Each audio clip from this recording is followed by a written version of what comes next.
Good morning, everyone. I'm coming to you from my car. It's parked, car's off. But I wanted to come to you today. I wanted to record in my car today because more and more I keep thinking that this is our new normal. And we hear that a lot and all of that kind of stuff. But more and more we are doing life out of our cars or out of our vehicles or in different ways. So like this morning, you go to a sick parade or you go to a doctor's appointment, you call and you wait in the car, right?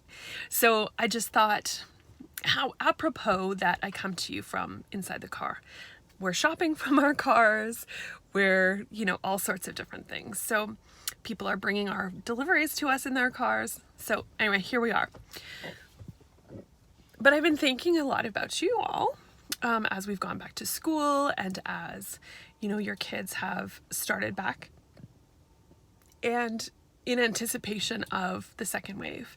So I had a whole video planned about how to prepare yourself for the second wave and why it's going to be more challenging and, all of that kind of stuff. And then Friday afternoon, the restrictions came.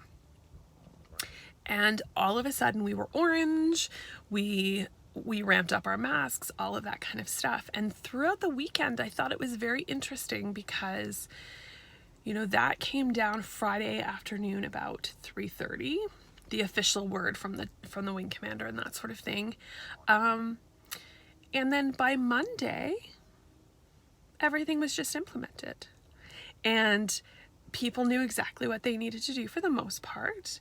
We had a couple of conversations over the weekend about what to do about the chapel, but almost nobody reported that they were, on calls and in meetings all weekend trying to figure out how to respond because the response is already there.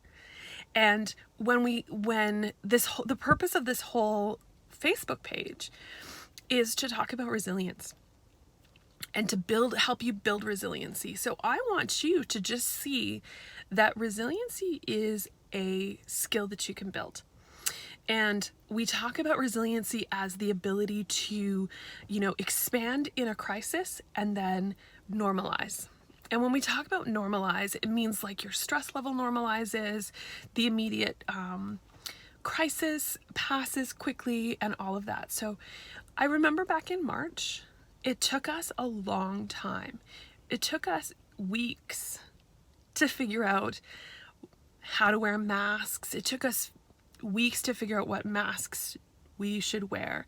It took us weeks to figure out whether we could get online. It took us weeks to set up, Facebook pages and Slack accounts and all of that kind of stuff. And yet here we are. And sure, we don't want to have the second wave. We don't want to be dealing with any of this. But even, within 30 minutes or an hour, we had all the answers that we needed, from making a decision about chapel. So we knew where to look for the information. We knew where to, we had the skills in place. We were already on YouTube. We were already doing online services. We were already, and from a work perspective, I already have my laptop at home and I already have a space to do that. I already have a rhythm and a way to do that. So while it's not comfortable, and it was less comfortable because I just got off my isolation from my wonderful trip home, which I'm so grateful for. And all of a sudden we were looking at getting back into lockdown or like restrictions tightening.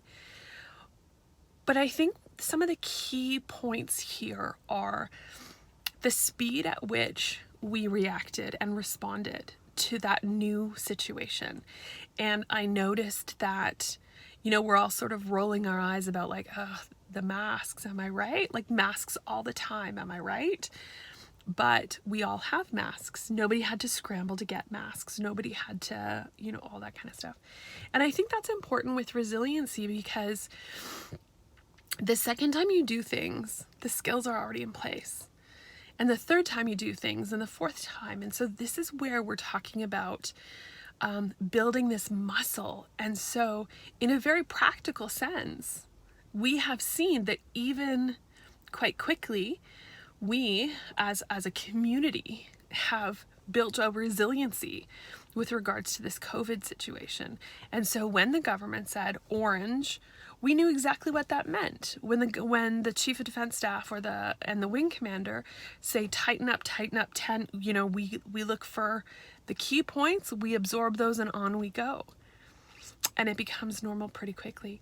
And so I think that's a really great practical example of how resiliency looks in real time. And when we talk about spiritual resiliency, and when we talk about emotional resiliency, which is, more the mental health side of things, spiritual resiliency is all about understanding what tools you have at your disposal, what works, what doesn't work, what's worth worrying about, what's not worth worrying about, and what is worth worrying about, how to deal with that. But also in the midst of isolation or further lockdown or whatever it is, knowing what tools to draw on. And so what I would encourage you, and I know that so many of you have gone back to work, and so many of you have gone back to have kids that have gone back to school, and that's quite nervous all the way around. But you may find that you are responding more quickly, and that the spikes in stress are normalizing a little bit. And instead of being way high and then way low and then way high as we try and figure this whole thing out, that we're going, oh, that's something I have to pay attention to. That's something I have to pay attention to. That's something I have to pay attention to.